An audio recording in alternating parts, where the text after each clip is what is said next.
It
looks like we got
You wrote them.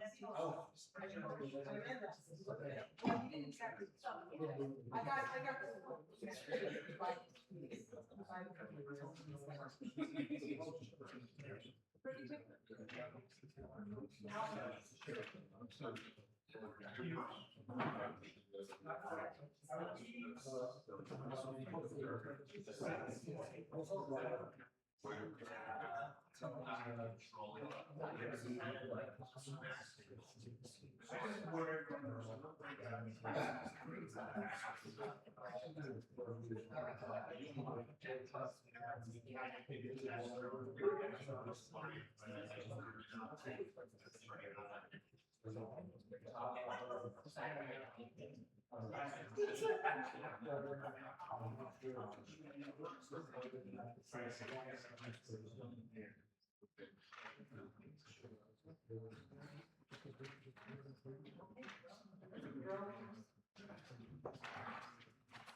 Hi, everybody. Welcome.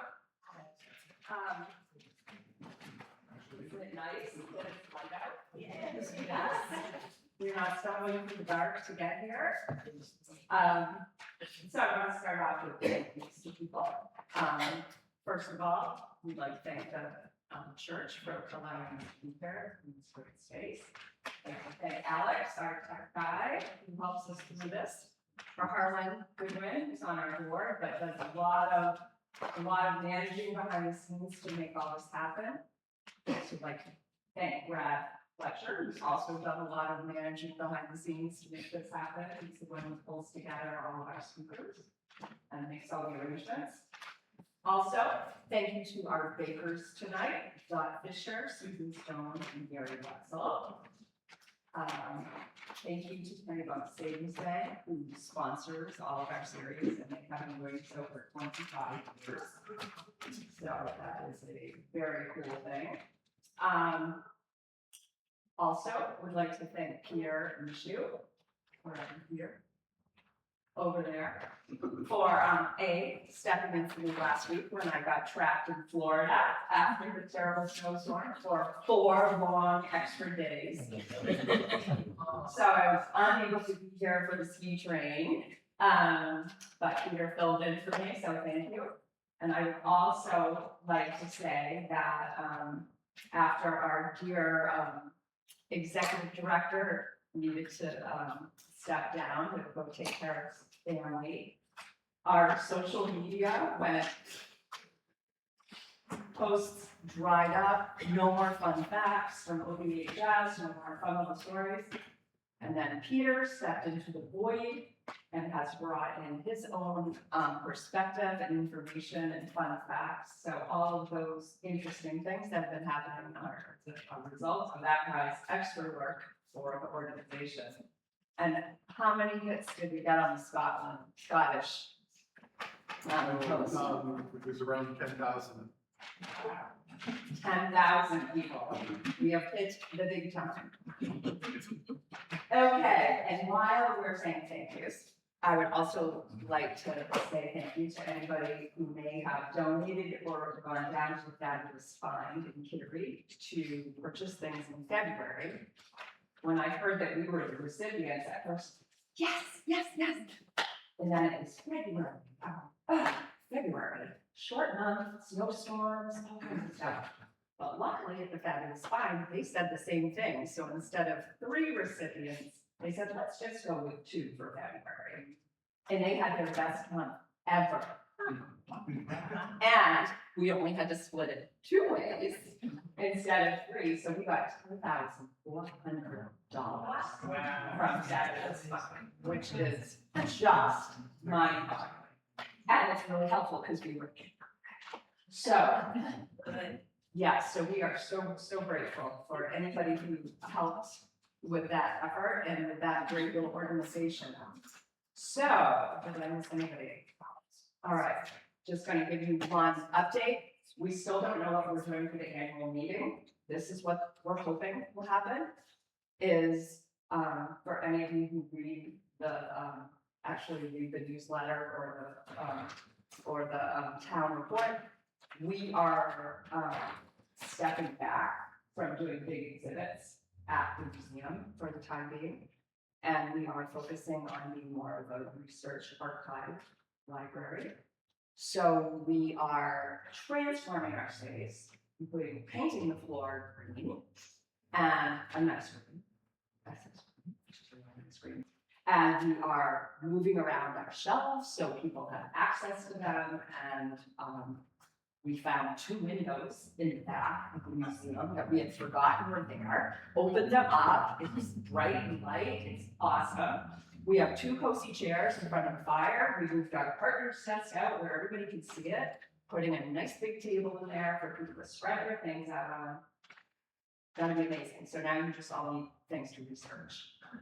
But what we're also going to work on is having smaller pop-up exhibits that are, where right now we're in partnership with the Marshwood students, Mike's and Marky's kids. We are doing sophomore honors and the AP classes. So when they're done their test, May 8th, they're all ours. and they're gonna be working on some local history projects. So what I'm hoping is that one of those projects will be far enough along so that can be part of our annual meeting. If not, we're probably just gonna have a nice little reception where everybody can drop in and see what we've done on the space. So we're pretty excited about it. So, last thing. We're all about local space at the museum. We were very excited about our new logo and may have over-ordered a while ago. So, make a donation, any donation, no judgment here. 20, 10, 5, 1, just take it, we don't care. We just need the space at the museum and we want them out in the world, right? So it's a win-win. So please help yourselves, and if you want to throw a little money in, you can. If not, Merry Christmas. All right, without further ado, Bradford. That's hard to follow all that. She's not about. I mean, not the least of which is, I'm a little surprised that we didn't know there were these windows in the building we've been in for over 50 years. I know, we're like, holy cow, the windows back here. So, thanks for coming tonight. You know, if only because you probably watched Ken Burn, that this is the 250th anniversary of the American Revolutionary War of Independence, of course. And we would be remiss if we didn't address that in our program. So starting tonight and then next month, and then periodically over, it was a very, very long war. We'll revisit topics that relate to Maine and the war. You might, I think it'd be forgivable if you thought, well, Maine at that time was part of Massachusetts and very distant from the war, and what did the war have to do? But it turns out the war had quite a bit to do with Maine as it did everywhere throughout the colonies and then the states. It was a backwater of sorts, but thousands of Maine men served in local militias and enlisted in Massachusetts, or were re-enlisted in Massachusetts regiments and continental regiments throughout the war. Many of them served on the more than 50 privateers that sailed out of Maine ports and waters. Locally here, John Paul Jones' ship, the Ranger, was built on Badger's Island, and half of his crew came off of the Piscataqua, including a number of her women. Maine saw the first armed naval action of the war at Machias, the burning of Falmouth, now Portland, by the British in 1775. Arnold's expedition up to Penobscot on that ill-fated invasion of Canada, which will be hearing about next month. And this evening speaker will address the 1779 Penobscot Expedition, which was the largest amphibious action and land naval battle fought in this state in the war, and probably, I would imagine, in Maine history. Dr. Warren Riess is a research professor of history emeritus at the University of Maine with a special interest in the people and ships of the 17th and 18th century Atlantic world.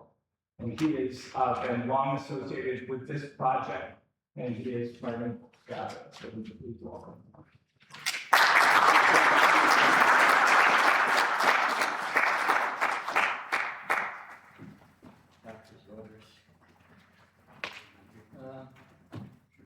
Is that Jack on? Oh. Just have to find.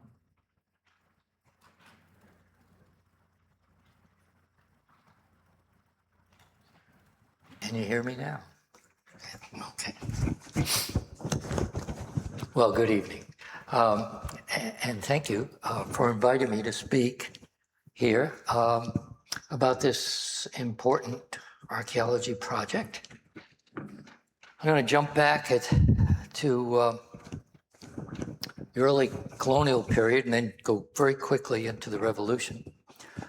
And then get into the archaeology and analysis, interpretation, and tell you what we're doing about publicizing this project. Boston was designed to be and was and still is the hub of New England. But most people lived on farms throughout Massachusetts and even Maine along the shore up to about Kennebec. And then farming wasn't so good after that. So they were mostly getting timber, of course, and fishing. The foreign trade in the northern part of Massachusetts, what we call the North Shore. I'm going to be using modern terms. So I'll say Portland, Castine, that sort of thing. And well, Beverly still had its name in the 1600s. So the people of Beverly, which is shown there, the middle of the North Shore, were involved in fishing, in foreign trade, and in farming, and everything else included, except shipbuilding. Okay, so they repaired things and stuff. And I have to pause for one definition.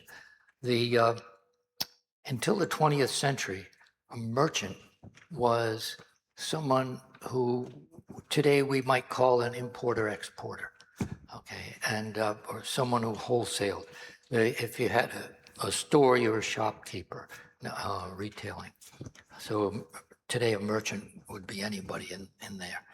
And the merchants of Beverly specialized in shipping out processed fish to the Caribbean and to the Iberian Peninsula, Spain and Portugal, and bringing back various foreign goods to Beverly and to Boston. Sometimes their ships would swing into Boston first to sell things. And they had various types of ships, but mostly the two-masted brigantines. And for those of you who are into sailing, you know the difference between a brig and a brigantine. In those days, a brig was just a shortening, as an abbreviation of brigantine. So everything, there was no such thing as a separate thing called a brig. And how is that different from a schooner or something? Well, in a brigantine, you've got square sails here and up here, but you have a fore and aft sail here, usually. You could also swing it to us. And that allowed the ship to catch the trade winds very well with their square sails, better than a schooner would. And yet it's got that large fore and aft sail back here, which allowed them to maneuver very well. So it's a great thing as a great vessel to use along the coast, because you could maneuver or you could go out off and catch the trade winds, or working in the Caribbean, getting among the islands safely. They're called brigantines because the brigands used them, okay, early on. And so the pirates of the Barbary pirates used to like to use them, and they picked up that name. And the same vessel, during the fishing season, it quickly changed the rig over, quickly being a day or two, to a schooner and go out and fish with it because the schooner needed a smaller crew.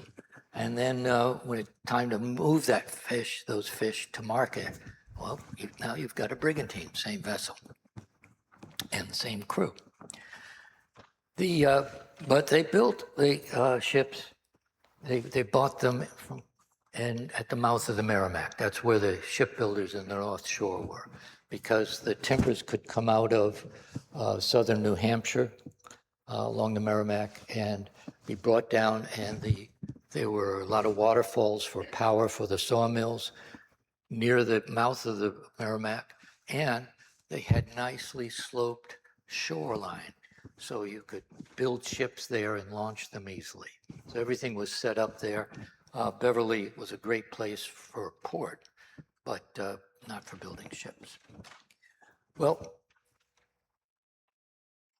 the merchants jointly owned ships, and when the Revolution, the partnership to protect themselves, so that if you lost your ship, you didn't go bankrupt.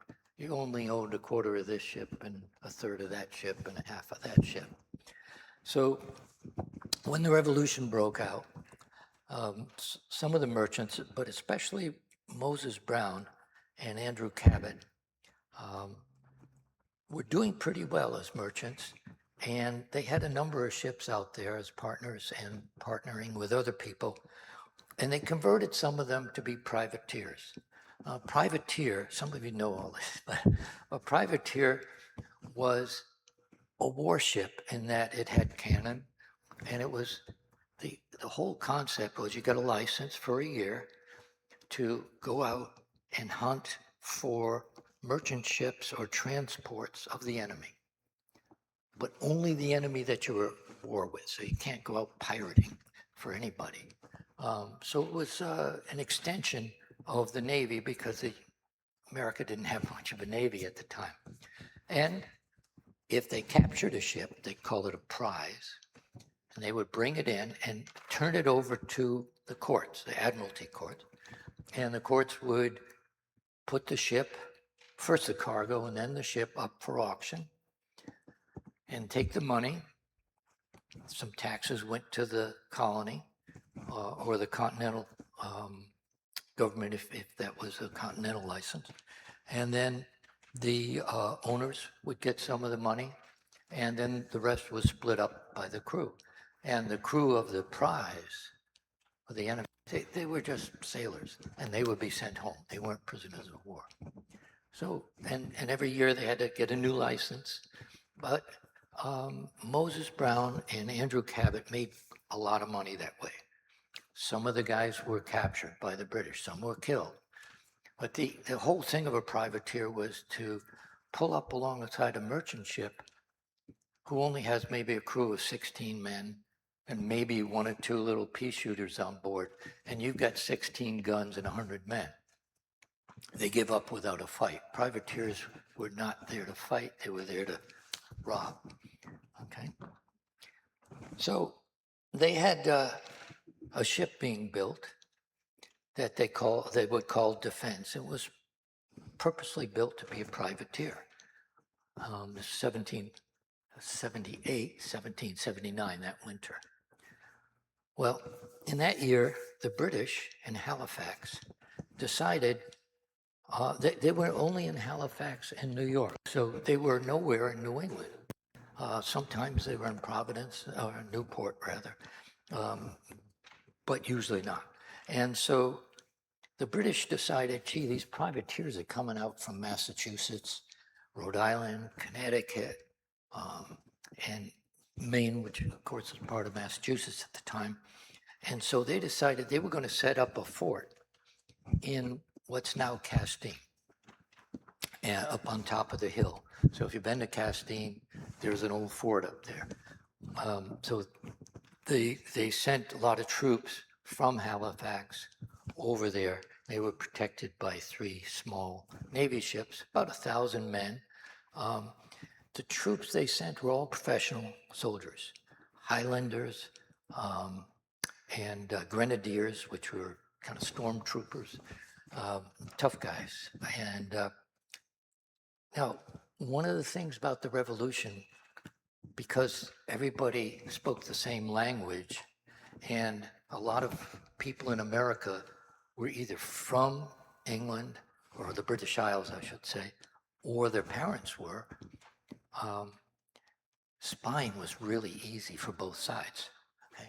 So it's a really, in a lot of, during the Revolution, both sides knew what the other one was up to, sometimes before they did it.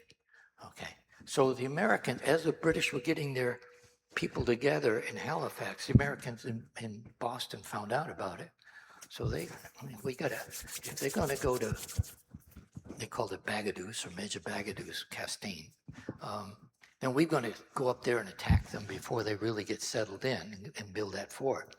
So they started getting men together, but they didn't have many men in the Boston area. Their troops were down fighting. 1779, they were with the Continentals. They're down around New York. They're protecting what's now Massachusetts. So they gathered up what they had, and a bunch of artillery, the Boston Harbor artillery men under Paul Revere. You know, Paul Revere, the guy who was riding around at night, he was, because of there was some political problems out on with the artillerymen, out on the forts protecting the harbor. But Paul Revere was revered, and they sent him out there to be in charge because everybody thought he was a hero, and well, he was. And so he goes, he's part of it, and there's 3 continental ships, what we would call U.S. Navy today, in the harbor. And so the Commodore in charge of those was going to be the admiral of the fleet. But most of the fleet was going to be small vessels, sloops, schooners that would carry troops and supplies, munitions, that sort of thing. And they figured about 1,200 men. So where are they going to get them? Well, the militia in Maine. So we'll pick up the militia as we go, because the militia are always good at fighting the British in the woods. The British out in the open, you didn't want to fight them. They know how to do that. And down in Massachusetts, it was out in the open, all the fields, all the farming and stuff. But Maine, that's just woods, So we'll send the militia. So the ships left Boston. Defense was still being rigged out in Beverly. And she and another ship caught up to the fleet. And the idea they hired these privateers to go with them because they didn't have enough regular warships. And the idea was that they would be scouting because they were pretty nimble and fast. And they would also protect some of the transports while the Continental warships and the Massachusetts warships and the Hampshire warships would be the fighters. And so it was a hodgepodge of about 42 vessels. And I say about because every list we've found for them is different. They go from 44 down to 39. So 42 is a pretty good number. About half were small transports and the other half were armed vessels. The fleet stopped at Portsmouth and at what's now Booth Bay Harbor, was called Townsend then, to pick up the militia. Well, who was in that militia? You got to figure that most of the guys, this is the middle of the Revolution, been at war for a few years already. And most of the guys who were military age were gone. They were either joined the Continental Army or the Massachusetts Army because people in Maine were very poor, starving. The British had cut off the supply of food. There's not much agriculture then. So the food had to be imported, and the Brits had cut it off. So when Massachusetts and the Continentals offered money as a bonus to sign up, a lot of these guys signed up to get the money and give it to their family, and off to war they went. So the way they drafted people in those days was the colony would look at the counties and say, well, you have so many people and you have so many people and you have so, okay, so you have to provide a certain percentage depending on how they meet. Let's say they've got 3% of your population you've got to provide any way you want to. And then the county would turn to the towns and say, okay, you have to provide so many people and so many people. So they try to get volunteers, and if not, they draft them or give them bonuses, whatever they could to try to reach that number.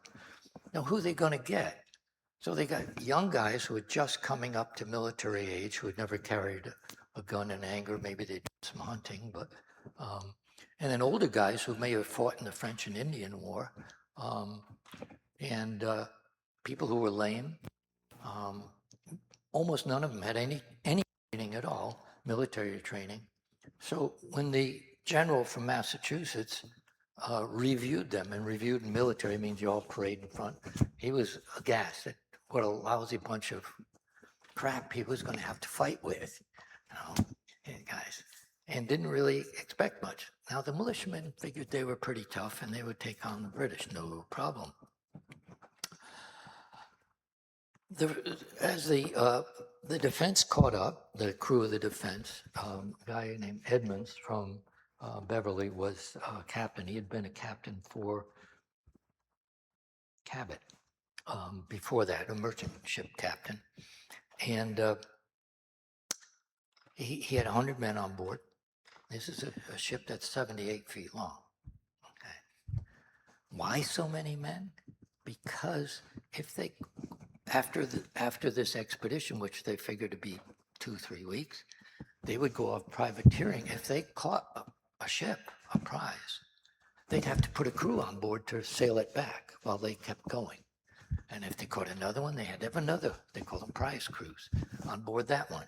So they had these extra men and also intimidated merchant ships to see a whole bunch of guys there with their muskets, you know. So up they went, and they were sent on scouting missions. And I'm going to talk about some amphibious landings. These privateers, nimble as they were, and small compared to the big warships, could get in close to shore. So they supplied covering fire for the troops when they were rowing their boats in. And they would fire into the woods and try to keep the British heads down. Well, the British, this is Castine today, doesn't look much different than it did then. And the fort was being built up on top of the hill. It's about 120 feet above sea level. That just happened because I pushed the wrong button. And across the mouth of the harbor were the 3 British warships, the small warships that had gone up with their transports. Now they were anchored so that if anybody sailed toward them, their anchors were out. They called them springs, and you could pull on some and let others out, so you could always have your broadside facing whoever was coming at you. Okay, and these were professional Navy. You know, they knew their business. They could fire very accurately and very fast compared to others. But the Americans, warships went in after them because they outnumbered them, but the Americans got the poop kicked out of them. The major ship, the frigate Warren, named after me, they took a cannonball in the mainmast, and that weakened the mast, so they couldn't put many sails on that. So it cut their power down, cut their maneuverability down, and they pulled back, and everybody pulled back. They went in again to try to get those British ships to move. They couldn't. They were, even though the Americans had more cannon, they were really outclassed by these professional sailors. So that didn't work. And so there's an island. Oh, I'm not showing you what I see. Okay, I'm sorry. So the fort is up here, and the 3 ships across the. Isn't that weird?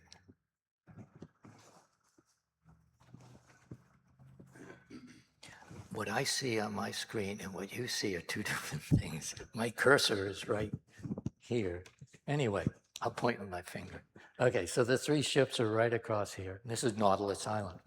So they couldn't get these ships to move back. So at night, the privateers, including defense, went in close, fired their cannon as they went by. And then there's some cannon up here. The British cannon were here. And then they went up here and fired at those cannon. Meanwhile, the soldiers came, and I'm not sure whether it was the Marines, because there were some Marines, and the militia came in and took that island and turned those British guns around at the British here. Now, those 3 ships then had to pull back because these guys could get them. So by morning, they had pulled back up in here. There's a cliff here. It's 100 feet up. And it's kind of a sand and rock cliff, like a pile of gravel going up. And so the British figured the Americans were going to come and land in here. And the Army wanted to do that. And the Commodore said, I'm not going in there with my ships. You know,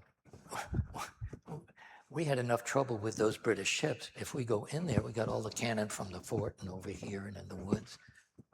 You know, we're sitting ducks. So eventually what happened was, again, privateers went in close and fired along the shore, and the Marines led a charge up this 100-foot cliff.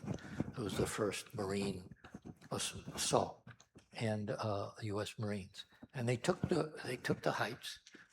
They were supported by militia firing with their guns to the side, and set around the fort, which was half built, and brought in some cannon. The Boston artillery brought their cannon up the cliff and set up, and they'd be firing back and forth, back and forth. Now, the problem was what's called the fog of war.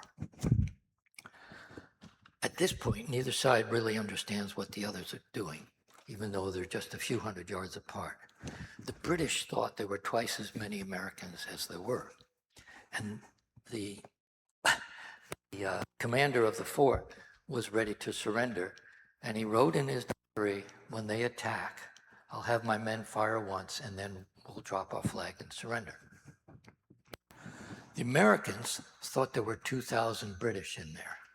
Highlanders, Grenadiers, the toughest British troops around. And they were all hesitant. So finally they said, okay, we're going to attack.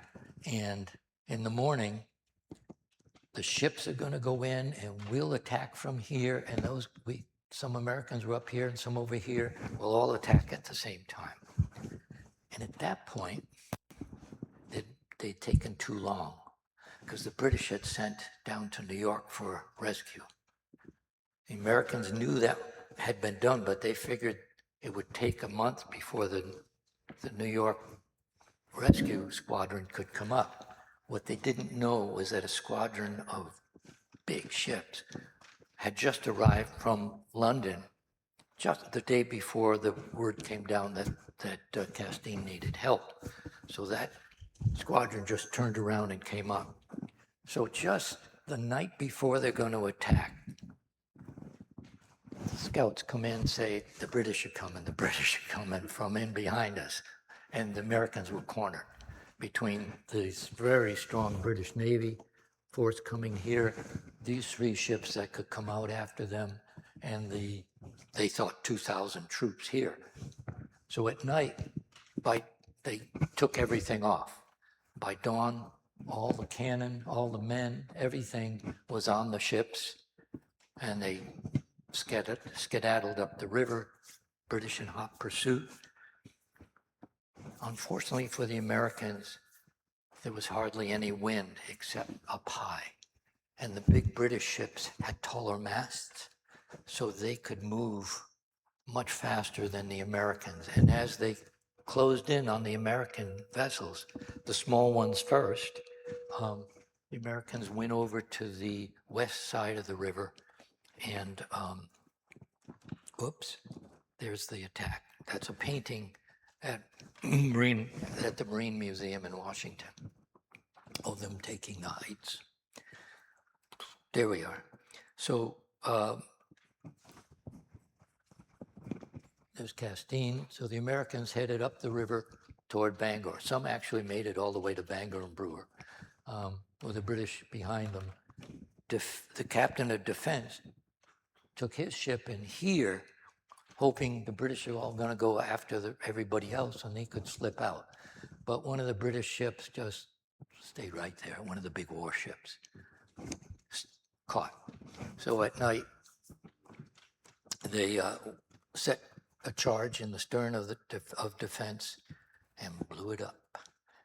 Well, the guys got off first, and they blew up the ship behind them. And then the blame game started. And if you read any books about the Penobscot Expedition, almost every author picks somebody else to be the scapegoat. It was Commodore Saltonstall, it was Paul Revere, it was this general or that general, or it's the fog of war. They all doing what they could as best they could, and that's the way it went. bad luck for the Americans. But most of the Americans, they lost about 100 men, including some of the Penobscot tribe who joined them. And the rest of about 1,500 to 2,000, we're not really sure, walked home back to Maine and Massachusetts, and what's now Massachusetts, built more ships, got more guns, and went out to fight again. Well, then over the years, not much was done after the war. The day after the debacle, all these vessels were in shallow water, right? They pulled into shore, they got off, they lit fire to them or blew them up or whatever they were going to do. The British captured a few. Again, 7 to 10, we're not exactly sure from the records, but they salvaged a lot of cannon, 128 cannon or something from the various vessels, because a lot of them were in shallow water. So the guy just jump in the water and tie on and haul it up. They were at war at that point with half of Europe. And so anything they had from that they could salvage, pulleys, blocks, sails, anything, was useful to their Navy, and they did that. And then one or two people went out salvaging things. Nobody hit the defense, evidently.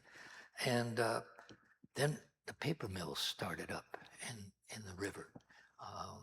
And the river became completely polluted. And, like many Maine rivers, till the late 70s, you didn't really want to go in them because you'd come out a different color or go to the doctor for all kinds of skin problems, and they stunk. And it wasn't until, I think, the Clean Water Act at the end of the 70s that things cleared up. So the only person who had done any diving in the Penobscot was a commercial diver. And he had run into 3 of the sites, but not defense.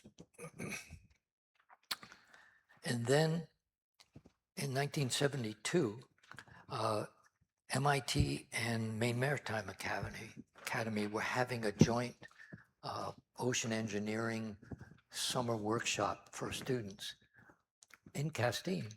And they were building a side scan sonar unit, smart kids, and makeshift one, but it worked.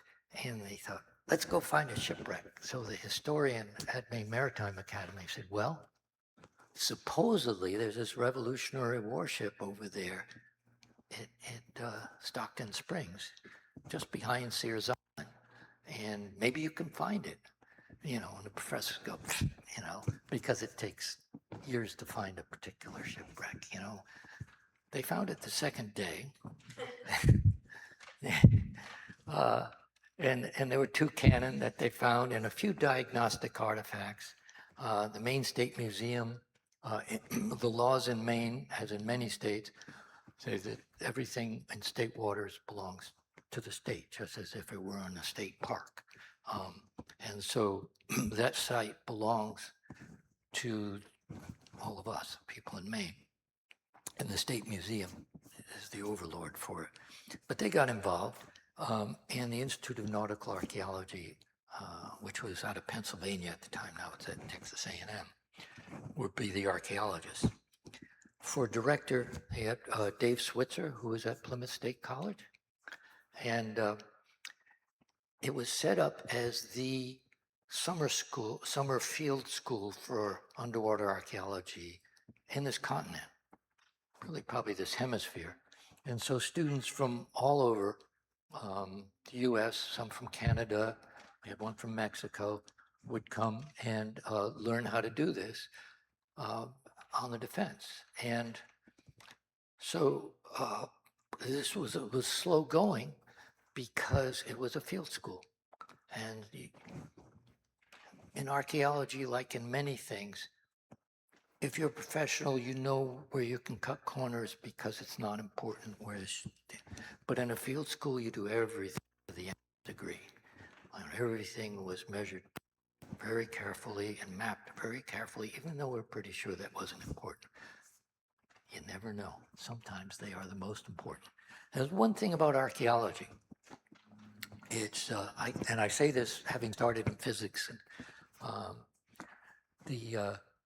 it's different than other sciences in that it has to be more exact. You cannot, it's not an experiment.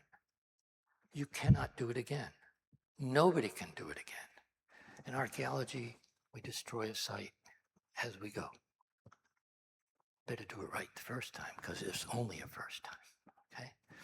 So again, careful, get as much data as you can. And Dave Wyman, who was a professor at Maine Maritime Academy, was co-director. And the Maine State Museum did the conservation, and Maine Historic Preservation Commission acquired much of the federal funding for it, and was supportive. So it was supported by federal, state funding, private donations, a lot of borrowed equipment, and a lot of volunteer time, including the students. Now, we have here a picture of somebody in the audience, right here. It's Faith Harrington. 1973, 77? 77, okay. Some of these people aren't with us anymore. But as I said, this was the field school for that time. And if you do your math, you realize that some of these people were heads of departments, later chief underwater archaeologist for Florida is here somewhere there. He's dead now, but he was the state archaeologist, underwater archaeologist for Florida, Australia. Anyway, lots of people have moved up. Paul. He is the curator down at the Smithsonian. Anyway, and I was telling Pat before, you know, you get really close because you're living very close together, but also you're diving together. Your lives depend on each other. You buddy up. It's important for safety and everything. And so we would see each other after that, maybe at a conference every year or something. A lot of friends, and 3 marriages came out of that project. The diving, you think of underwater archaeology, you know, you're in Turkey with 100-foot visibility, or in the Caribbean with 50-foot visibility. This is the Penobscot. Actually, we had 2 to 3 feet of visibility until the first person started excavating because it was very silty mud. And as soon as you started, 0 visibility. You could put your finger across your mask and not see it.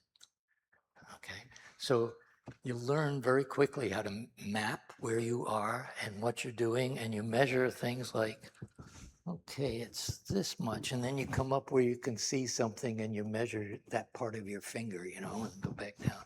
And it sounds ridiculous, but you very quickly pick it up. Most of us did. And we had no major injuries,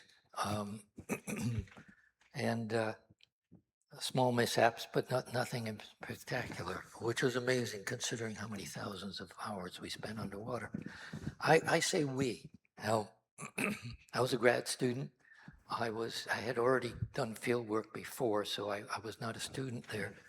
Even though I was a grad student, I was part of the staff. I was not the director or the assistant director or anything. But I also worked my way through grad school, and I worked on the artifacts at the Maine State Museum as they came in. I was the assistant to the assistant conservator, basically the hands and feet of the conservator working with the artifacts for 3 years. So, and most of the decisions on a project like that are done as a team. You know, a group of smart people, some of whom have a lot of experience, some have none, but the director and I got to give Dave Switzer, the director, a lot of credit. A lot of us learned a lot from him as a director, how to direct a project, how to work with a group of people, and staying calm under crazy circumstances. When it was rain, he smoked a pipe, and when it was raining, he just turned his pipe upside down and kept, you know, I mean, that's the kind of guy he was. He didn't care that anybody was watching or not. It was just the way, you know, and you learn from people like that. Well, what'd we find? Well, here's some of the munitions. These are this cannonball. And one of the things we found was you're in salt water, right? And these are cast iron. So if the cannonball was by itself, these are 6-pound balls. They call the cannon size by the weight of an iron cannonball that it would shoot. So this ship had 16 6-pounders. It shot a 6-pound cannonball, about the size of a softball. And so these are them. But if they were by themselves, they might only weigh 3 pounds, 2 or 3 pounds, because the iron would have dissolved out. If they were next to each other, touching, one might be still 6 pounds, and the other one might weigh a few ounces. And it's like a battery. Okay, slight differences make this one stay, and this one sacrifice itself, and this one stay fine. Okay, and this would be nothing but one of these. I know these are kind of 4-pounders at this point, but you'd run into something just like this, and it'd just be carbon. You know, you could just crush it if you wanted to. This is called bar shot. This is 2 cannonballs connected with a bar. So you fire it out of a cannon, and it would start spinning, and it would cut the other ship's rigging apart. This is part of grape shot stand. We found a lot of them intact. So you have wood sabot base and a dowel coming up. And then these are about 1-inch diameter iron balls. Be a bunch of them surrounded by canvas. Oh, I got a shot of them. And with twine. And that would make your cannon a giant shotgun. Okay. It was invented to take down cavalry, but they used it on ships to fire, to make holes in their sails. Also very good against small boats, if the bunch of small boats are coming after you. And the privateers were probably using these. It's not in the archives, we couldn't find anything, but they were probably using these to keep the British heads down while the guys were coming ashore. So they were probably firing a lot of this into the woods to keep the bad guys' heads down. And this is a grenade, a hollow ball about that big, cast iron, filled with gunpowder, almost filled with gunpowder, and a wooden plug. It was hollow and a fuse would be in there, so they light it and throw it. Kind of interesting because it's about the same weight as a modern grenade. So they, you know, somebody figured out well before the defense about what's the right weight for somebody, average guy, to throw something as far. And they were effective. They, you know, nothing like a modern one. Also the cook stove. This is kind of interesting. Was an architect whose wife was an archaeologist. He would come with us on the weekends, and while we were eating, he'd go down while we were eating lunch when things had settled down, and he'd just sit there and draw this stove. No one ever saw this underwater. The visibility was so bad, you'd see one little part of it. And so he would draw little parts of it over time, and he eventually came up with this drawing of it. This is a copper cauldron, and it's at the Maine State Museum. All this is at the Maine State Museum. It is made the exact same way that Paul Revere's metalworks place made these things. There were 2 other companies, I think, I might have this a little wrong, who made similar, but usually not this big. So there's a good chance this was made by Paul Revere's people. But there was no marks on it to say that it was. These are just holes from thing, and it was a separation here, and we could not find anywhere in the archives any mention of that sort of separation in a cook stove. So your guess is as good as ours. Whether they had fresh water in one and salt in the other as they were cooking things, or one was used for hot water for other things on the ship, and one was used for cooking. Their food was packed in casks, barrels and half barrels. They had various kinds of meats, especially pork. They had pork and beef and deer, and we found those. What was left with the bones, what would happen was the guys would eat in groups of 5, and there'd be and it was called a mess, and there would be a mess captain. So one of those 5 would be in charge of getting their food, their ration. He would go and get a big hunk of meat, and he'd skewer with like a spike, and there would be a string on the end of it, and his wooden tag, which would be a different size and shape. I thought I had a picture of it here. Maybe later it'll show up.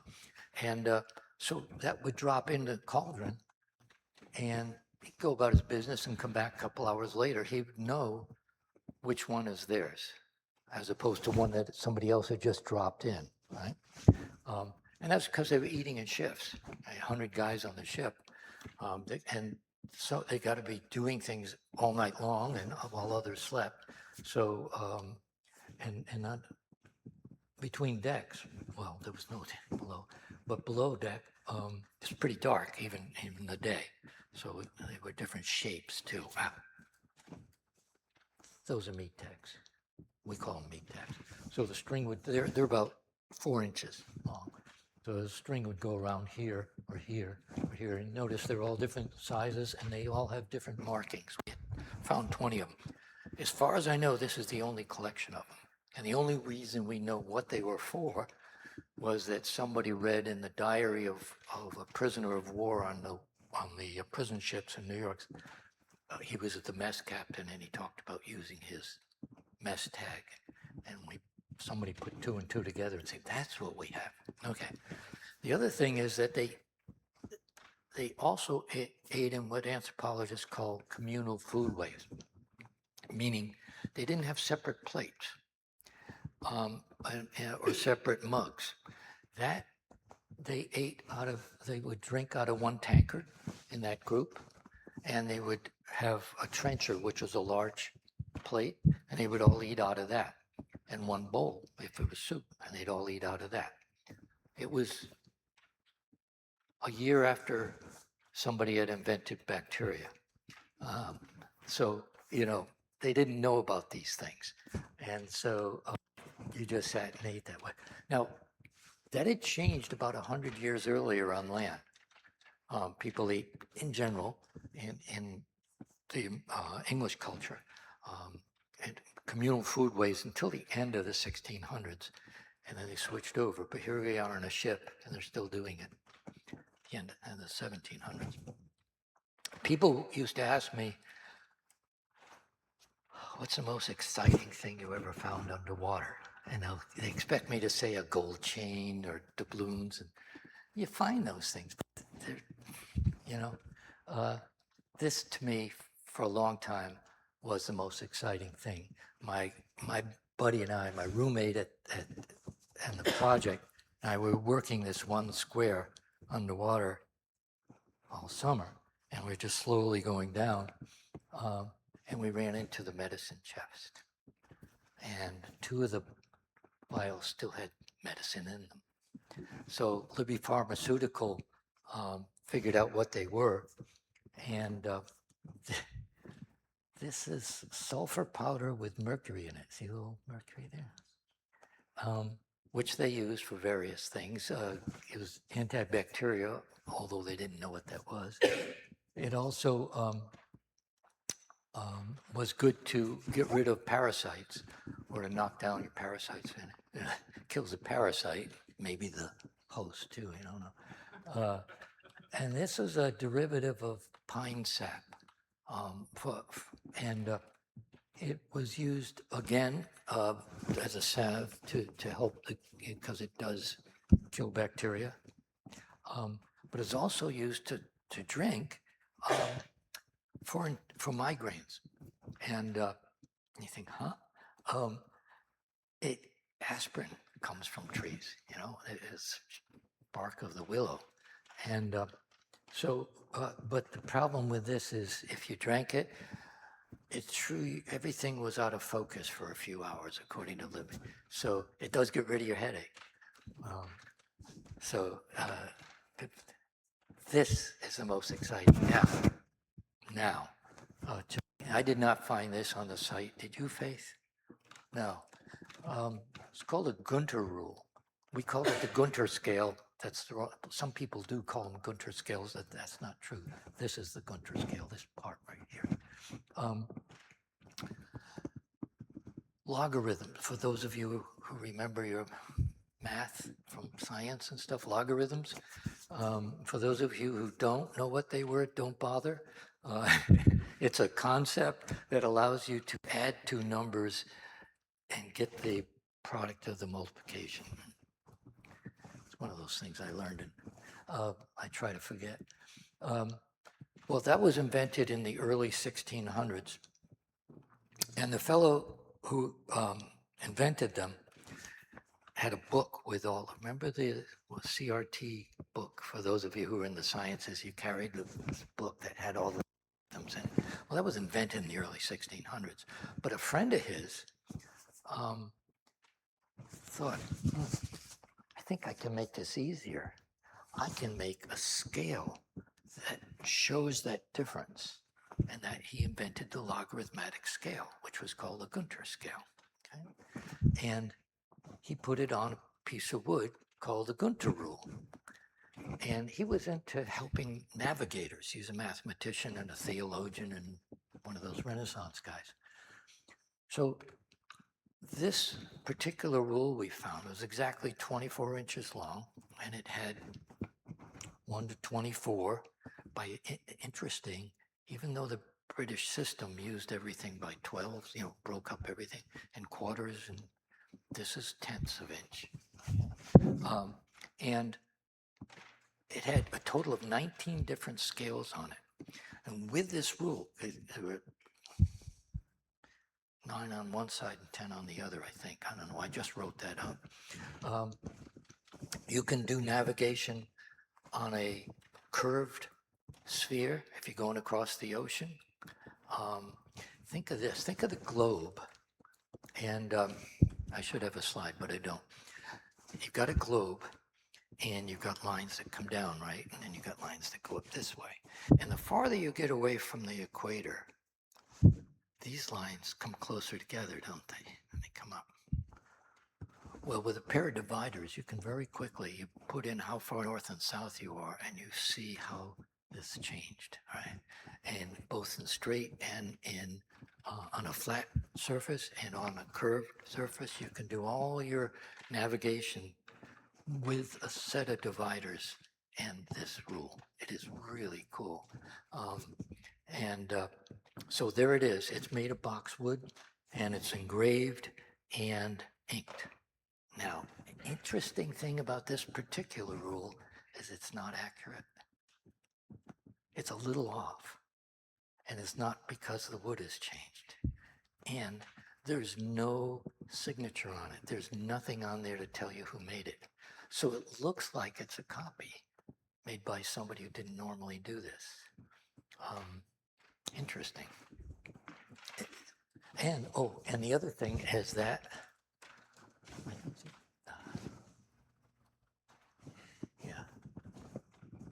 the names of these two scales is backwards. They should be this way. And that's just not me saying it. I looked and double checked on some others that were done by professionals, and whoever did it wrong. So that's my favorite find. Now we found two groups of personal artifacts. And they seem to be, each of them seem to be from a particular person. shoes, shoe buckles, belt buckles, knee buckles. You know, Johnny Shafto's gone to sea with silver buckles on his knee. It's what we have here. We thought at first this was a hair ribbon. Now people have studied it, think it was a band for a hat. Okay. Pipe, like find everywhere. Interesting groups of buttons. Some were manufactured, some are metal, some are bone, some are leather. Some look like they were crudely put together. Some might have been in a cottage industry or something. And the cover for a book, but not the book. And tried various scientific ways of looking to see what the name of the book was. Was it a Bible? Was it a... Couldn't find anything, just leather.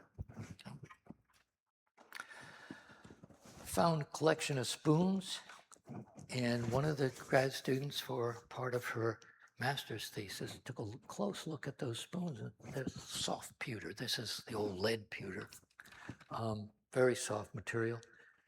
And notice that there are wear marks here from people's teeth and wear marks from people's hands. And looked at it and said, you know, that's interesting. We can see left-handed and right-handed people. And this is a too small to be statistical, but it happened, by chance, it happens to fit the percentages of Americans who are left-handed and right-handed. Okay. There's one that seems to be, it's either somebody's either ambidextrous or is being used by two people, or somebody's wife was left-handed and they're right-handed, or vice versa, or something like that. Now remember the ship, there was an explosion. I'm not looking at my time, I should see. Uh-oh, I better speed up. Okay, so the glass and the ceramics were thrown forward, hit bulkheads, walls in the ship. And Betty Seifert, the conservator, we remember as a school, right? So every little sherd was treated as a separate artifact and had its own separate number and its own artifact card. So what she did was she took all the ceramics of brown, okay, and then this kind of brown versus that kind of brown, and then the green over here, and then the different shapes, and eventually she had little piles of things that were probably from the same thing, whether it's a mug or a bowl or whatever, and she put them together. There's a very specific way you do that without ruining it that conservators are trained to do. And she was able to put a lot of the vessels close back together, sort of skeletal. And then that same graduate student who had worked on the spoons figured out where all these things, went back at the cards and figured out where they were found, and was able to tell where the artifacts originally were before the explosion because of where they ended up, and where the bulkheads had been from that. So, jumping ahead, there's one of the glass bottles put together. You can see all the different pieces and all the numbers of the artifacts. So, we learned a lot about the ship and the people on it. The ship remains in the harbor. The funds weren't there to bring it up and take care of it. In those days, which were around 1980-ish at the end, would have cost, they figured, about $1 million to conserve it, put it back together, and then you had to have a room about this big, maybe bigger, forever.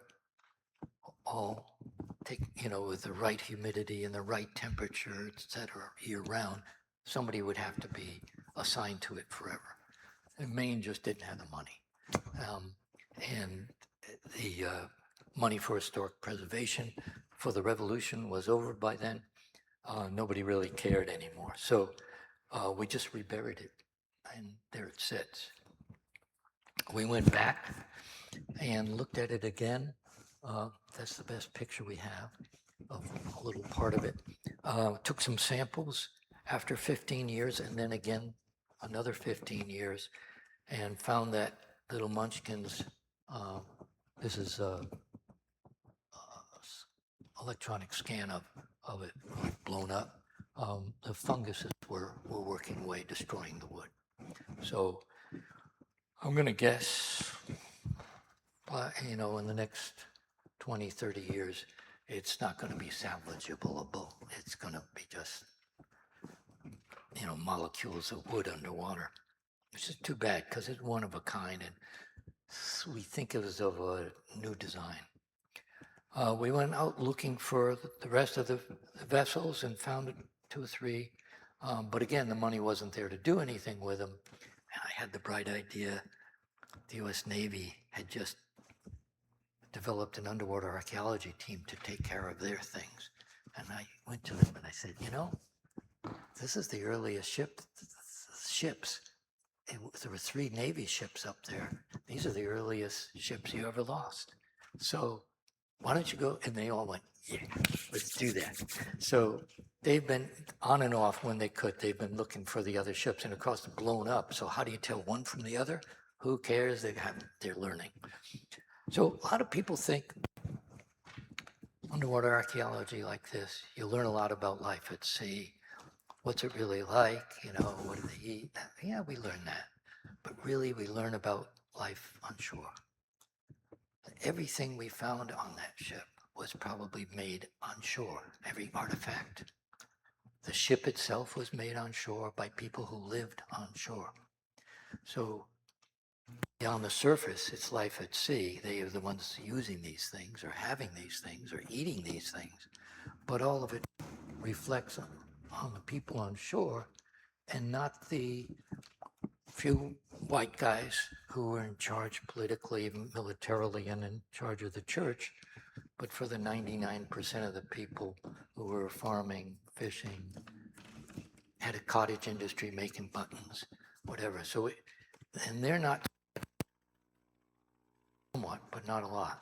And so we learn a lot about what people were like at that time from this one site. Now, we're publishing it now. Dave Switzer died. I was helping him get ready to, started putting it together for one big publication, and he had a heart attack, died. So I finished publishing all my projects and got a group together of specialists and people, some of whom were in the field with me, with us, and some of whom, like Steve Eames, who some of you know, he studied the ordnance, and they're writing a chapter each of their specialty about these artifacts and the ship. Dave Wyman doing the ship itself, and I'm editing it, putting it. Everybody's got their first draft in finally, after a few years, and I'm going to guess we already have a publisher waiting. My guess is it'll be printed in a couple of years or so, and it'll be 2 volumes. First volume will be for the general public, for people who are interested. The second volume will be very technical, all the little details, without explaining what the different terms mean.